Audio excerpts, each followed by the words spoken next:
친절한 시사, 시원한 통찰, 노영희의 출발 새 아침, 슬기로운 인터뷰.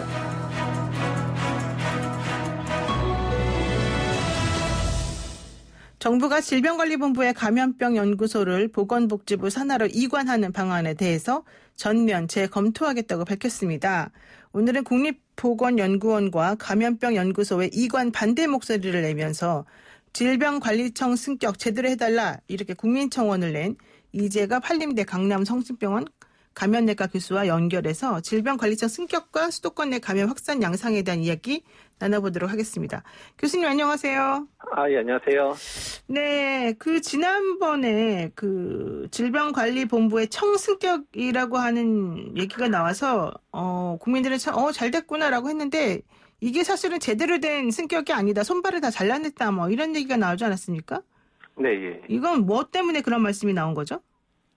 일단 질병관리본부가 질병관리청으로 승격되면서, 네. 그러니까 전반적인 이제 권한과 기능이 이제 확대되는 걸로 대부분의 분들도 이해를 했고 저희 감염병 전문가들도 다 그렇게 이해를 하고 있었거든요. 네. 근데 이제 막상 행안부에서 발표한 안을 보니까 많이 고심은 하셨겠지만 질병관리본부 안에 지금 이제 연구소 형태로 있었던 국립보건연구원을 이제 쪼개서 이제 보건복지부로 가져가는데 더 문제는 그 안에 국립보건연구원의 안에 있었던 감염병 연구센터라고 하는 감염병과 관련된 연구를 수행하고 있었던 조직은 국립감염병연구소로 확대가 된다 그랬어요. 네. 근데 그 연구소마저 이제 국립보건연구원이 보건복지부 산하로 가면서 같이 옮긴다 그래서 일단은 질병관리청으로 되었을 때 연구 기능이 상당히 약화될 수 있다는 그런 우려들이 여기저기서 많이 제기가 됐습니다. 그러니까는 질병관리본부에서 복지부로 이 국립보건연구원이 이관하는 부분이 원래 당초에 정부가 예상했던 것하고는 많이 좀 달라졌다 이렇게 보는 겁니까? 일단 이제 국립보건연구원이 가는 것 만약에 가서 더 확대를 해서 더 크게 만들겠다 이런 네. 부분들은 저희도 이해를 할 수는 있는데요. 근데 그 중에서 이제 감염병 대응과 관련된 직접적인 연구를 했던 게 국립보건연구원 안에 있는 감염병 연구센터거든요. 네. 근데 그 부분이 이제 이번에 대통령께서 말씀하셔서 국립감염병연구소로 아주 대폭 확대되기로 했거든요. 네. 근데 그거를 질병관리본부에 두지 않고 그것마저도 이제 국립보건연구원이 가니까 따라가겠다. 산업적인 측면이 강하다 이러면서 이제 그렇게 돼 있는데 지금까지 국립보건연구는 산업적인 R&D나 이런 쪽을 했다기보다는 질병관리본부에서 이런 감염병 대응을 한다든지 만성병 대응을 할 때 바로바로 필요한 연구들을 수행을 해줬고 또 그런 부분에 있어서 국가적인 어떤 이제 계획을 세우고 이런 데 이제 영향을 끼쳤던 기관이거든요. 그래서 이번에 이제 보건복지부를 가져가면서 산업적인 측면들을 더 추가하겠다고 그러는데 그 부분 틀린 부분은 아니기는 한데 어쨌든 그렇게 조직이 떨어져 나가게 되면 질병관리본부 내에 연구 조직을 따로 또 구성을 해야 되는 상황들도 발생할 수 있고 또 이게 어쨌든 국립보건연구원처럼 큰 덩치가 있는 부분들이 빠져나가는데 그거를 대체할 만한 조직이 그거만한 조직으로 커지지는 않을 거기 때문에 그러면 질병관리청이 되더라도 연구 기능이 축소가 되면 앞으로의 질병관리청이 계속 나가야 되는 그런 장기적인 계획이라든지 또는 중장기 어떤 연구라든지 또한 감염병 대응 때 급하게 이제 수행했었던 여러 가지 바이러스 배양이라든지 바이러스에 대한 면역 검사라든지 이런 부분들에 있어서는 상당히 뒤처질 수 있다는 것 때문에 이제 지적을 한 거죠. 네, 그래서 결과적으로는 계획을 아예 처리해달라 이렇게까지 나오니까 정부에서 재검토를 전면적으로 해라 이렇게 지금 된 거잖아요. 네, 그렇죠. 그러면은 이렇게 재검토를 전면적으로 하게 되면은 인력과 예산 문제 그리고 아까 말씀하신 이 질병관리본부의 연구 기능 이런 것들은 그대로 유지가 되는 쪽으로 어쨌든 변하나요?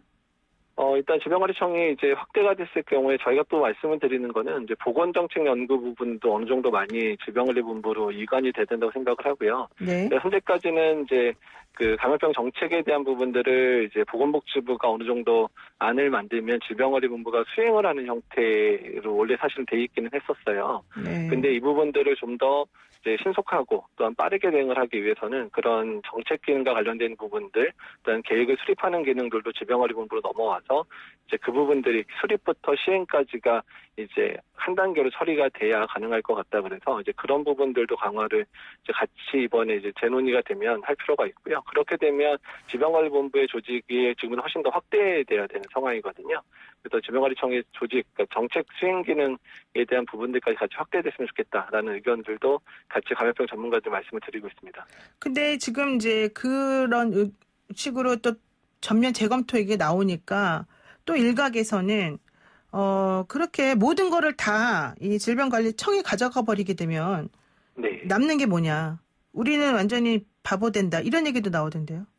근데 이제 그러니까 지금 그 보건복지부 자체가 지금 감염병 대응과 관련해서 보건 기능도 커져야 되는 상황이고요. 네. 그다음에 복지 기능은 사실 더 지금 더 이런 복지 사각지대 위기가 더 불거지기 때문에 복지 영역도 상당히 커져야 되는 거면서 그 양쪽 기능이 같이 커지고 있거든요. 네.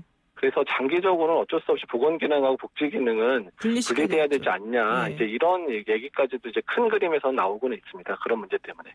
그러니까 차라리 보건부하고 복지부를 뭐 나눠라. 그래서 보건부 하나. 왜냐하면 보건의료 전담 차관이 신설되는 걸 또 얘기하고 있으니까 어차피 네. 이럴 것 같으면 그냥 차라리 장관을 2명으로 만들고 차관도 2명 만들고 조직을 아예 분리시키는 게 맞지 않겠느냐. 이런 얘기 나온단 말이에요.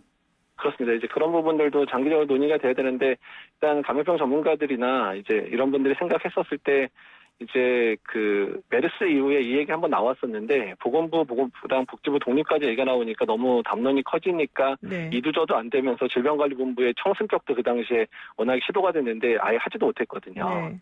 그러니까 이번엔 단계적으로 질병관리청에 이제 보건정책 기능을 어느 정도 좀 가져와서 좀 질병관리청으로 키워놓고 그다음에 장기적으로는 이제 그런 정부 조직법 개편안이 이제 본격적으로 마련될 때 보건부나 복지부가 독립되는 안까지도 고민해야 되지 않겠냐 이런 의견들이 있기는 있습니다. 네. 근데 이제 이렇게 되면은 결과적으로 감염병이라고 하는 게 지금 현재 이 코로나19처럼 새로운 종류의 감염병이 계속해서 확산되거나 뭐 보여지거나 만들어지거나 이제 이랬을 때 좀 더 영향을, 그러니까 일을 더 많이 기능적으로 잘 작용할 것 같은데 앞으로도 계속 그렇게 우리가 잘 모르는 바이러스들이 많이 발달하고 많이 생겨날 거라고 보는 건가요?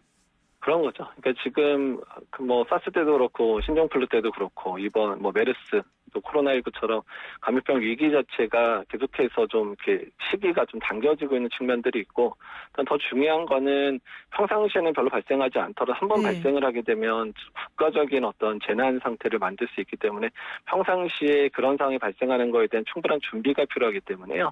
그래서 이제 질병관리청의 조직이 이제 독립되었을 때 그런 부분들까지도 잘 계획할 수 있는 형태로 어차피 만들 바에는 잘 만들자 이런 의미인 거죠. 지금 그리고요, 이 보건의료 전담 차관 신설 문제도 조금 얘기를 해봐야 될 것 같습니다. 이 차관을 좀 전담해서 맡을 수 있는 이 차관을 신설하는 거를 긍정적으로 보는 입장들이 있는데, 그렇다 하더라도 이게 그렇게 되면은 복지부, 지방자치단체, 질병관리본부 막 전부 다 하나의 일을 여러 군데에서 다 나눠서 하니까 더 복잡해지는 거 아니냐 이런 얘기도 있고요. 네, 그러니까 이제 2차관 같은 경우에 보건 분야 담당 차관 같은 경우에 필요하기는 한데요. 네. 근데 이렇게 되면 중복이 되잖아요. 그죠. 보건부 차관에 질병관리청장도 지금 차관급이잖아요. 네. 그러면은 이제 권한에 이제 충돌이 있을 수 있는 부분들이 있으니까 그 부분들을 어떻게 할 건지에 대한 고민들도 필요한데, 뭐 저의 개인적인 의견이기는 한데 질병관리청장이 아예 제2차관을 겸임하는 건 어떻겠냐 이런 생각도 하고는, 저희 개인적인 생각인데 이거는 그런 부분도 해서 보건 기능 자체를 질병관리청으로 같이 묶는 방법은 어떻겠냐 이런 생각도 좀 뭐 저는 개인적으로 하고는 있습니다. 근데 그렇게 막 묶으려면은 그냥 그동안에 하던 대로 하지 뭐 굳이 또 묶으면서까지 하나 뭐 이런 얘기도 할 수 있을 것 같긴 합니다. 그래서 뭐 기동민 의원 같은 경우는 그래서 아예 질병관리 본부를 질병관리처로 해서 총리산하로 올리자는 얘기도 또 하시잖아요. 네. 그래서 여러 가지 안들이 검토되고 있고 어쩌면 이러면서 생산적인 논의가 가능하지 않을까 이렇게 예상을 하는 거죠. 근데 사실 또 이런 것도 있어요. 예를 들면 국립바이러스연구소도 또 복지부랑 과학부에 각각 신설한다 뭐 이런 얘기 나오거든요. 근데 이렇게 되면 밥그릇 안 뺏기려고 그냥 서로 간에 이런 식으로 좀 이기적으로 행동하는 거 아니냐 뭐 이런 얘기도 나오던데요.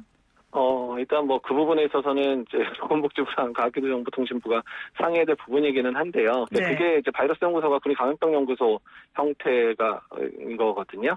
근데 이제 그 부분에 있어서는 뭐 논의가 좀 필요할 것 같고요. 만약에 이제 보건복지부가 생각하는 그런 미국에서의 NIH 국립보건원과 같은 조직으로 만들 거면 만약 그렇게 확장해서 크게 만들 거면 그렇게 되면 과학기술정통부 안에 있는 그런 여러 이제 출연연들 중에 생명공학을 다루는 쪽도 그쪽 국립보건원이랑 이제 뭐 통합을 하든 협력을 하든 이런 관계들까지 만들어야 이제 미국과 같은 그런 위상을 가질 수도 있거든요. 그러니까 그렇게 되는 상황은 좀 더 큰 담론에서 논의될 부분이라 감염병 전문가가 얘기드릴 상황은 아닌 것 같습니다. 그렇군요. 그리고요, 지금 제일 걱정되는 게 수도권 내 감염 확산이 계속되면서 깜깜이 감염이라고 하는 걸 사실 제일 걱정을 합니다. 최근 2주간에 깜깜이 환자 비율이 8.7%로 늘었다. 근데 앞으로 더 많이 늘 수밖에 없을 거다. 이제 물놀이철도 되고 뭐 여러 가지 활동을 많이 하게 되니까요. 이렇게 얘기를 하고 있습니다. 어떻습니까? 이렇게 깜깜이 감염이 계속해서 확산되면 이 이유는 정확히 뭐지? 또 앞으로 어떻게 될지 이건 어떻게 생각하시나요? 제 5월 6일 생활 속 거리두기 시행되고 나서 아마도 이태원, 그 다음에 이제 부천 물류센터, 그리고 뭐 저쪽 개척교회 또 이번에 또 다단계 이런 식으로 이제 여러 집단 발병이 생기면서 기저의 환자 숫자가 많이 늘어난 걸 보실 겁니다. 네. 한번 이렇게 확 이제 그런 집단 발병 숫자가 늘어나긴 하지만 떨어지더라도 한 20명대였다가 부천 물류일 땐 30명대가 됐다가 지금 이제 개척교회라든지 뭐 탁구장 뭐 이런 데서 유행하면서 지금 30-40명대로 이제 지금 기저의 확진자 발생 수가 늘어나고 있고 그 중에 말씀하신 대로 깜깜이 감염이 늘어나고 있어서 전반적으로 지역사회 감염의 패턴들이 점진적으로 계속 증가되고 있는 상황들이거든요. 네. 그러면서 우리가 보통 얘기하는 기초재생산 지수도 이제 시간이 지나면서 계속 올라가고 있는 상황이라 지금 상황에서 만약에 강하게 억제해서 발병을 떨어뜨리지 않는다면 만약에 2, 3주 있다가는 지금의 발병보다 훨씬 더 많은 환자가 발병할 수도 있는 상황들이 될 수 있어서 지금이 어쩌면 다시 한번 이제 우리의 지금 방역 정책의 수준을 결정해야 되는 그런 중요한 기로에 다다랐다 이 생각이 듭니다. 그러면은 지금 말씀하신 게 매우 중요한 부분인 것 같은데 이 시점에서 억누르지 않으면 앞으로 어떻게 될지 모른다는 거잖아요. 그러면 어떻게 억누르나요? 그러니까 뭐 방법은 이제 보건복지부와 질병관리본부가 결정을 해야 되겠지만 아예 고강도 사회적 거리두기로 아예 다시 돌아가거나 아니면 문제가 되는 영역들이 이제 계속 뭐 현장 참여형으로도 받든지 해서 계속해서 점검해서 그런 부분들을 이제 뭐 고쳐나가는 둘 중에 하나인데 지금 상황은 개별적으로 접근해서 하기에는 너무 광범위하기 때문에 힘드니까 국민들의 참여를 유도해서 이런 그런 밀집 시설이라든지 밀폐된 시설에 이제 가지 않도록 이제 계속 캠페인을 해야 되기 때문에 어차피 그렇게 되면 사회적 거리두기로 다시 돌아가는 상황밖에 될 수가 없거든요. 그래서 많은 전문가들이 얘기하지만 경제적인 상황들도 녹록지 않은 거는 이해를 하지만 감염병이 너무 확산되게 되면 경제 상황이 다시 악영향을 끼칠 수 있으니까 지금 수준에서 이제 사회적 거리두기를 회귀해야 되는 게 아니냐라는 의견들이 많습니다. 그런데 생활 속 방역에서 이 정도 수준을 예상 못했던 건 아닐 텐데 이 정도 수준이면은 그래도 어느 정도 잘 막아내고 있다 이렇게 평가되는 부분은 없습니까? 일단 아까도 말씀드렸지만 점진적으로 계속 환자 발생 곡선이 이제 올라가고 있기 때문에 지금 단계에서 만약에 어느 정도 억제하는 방법들을 사용하지 않으면 이게 급격하게 곡선이 꺾여서 올라갈 수 있게 될 상황들이 얼마 남지 않은 것 같거든요. 점진적으로 증가되고 있는 패턴들이 중요하기 때문에 지금 상황에서 다시 하강 곡선을 그리게 만들 만한 뭔가 뾰족한 방법을 찾아야 되는데 그 방법이 백신이 나오기까지는 사회적 거리두기 외에는 특별한 방법이 없는 거거든요. 네. 예, 그래서 지금이 이제 일단은 수도권에서의 발병 상황들을 억제할 수 있는 어쩌면 이번 주가 마지막 기회가 될 수도 있다는 얘기를 하는 겁니다. 그러니까 이번 주 안으로 특단의 결단을 내려서 고강도 사회적 거리두기로 돌아가는 것이 더 좋겠다 이렇게 보시네요. 예, 그래야지 지금 올라가고 있는 수준을 꺾을 수 있지 않을까 생각이 든다는 거죠.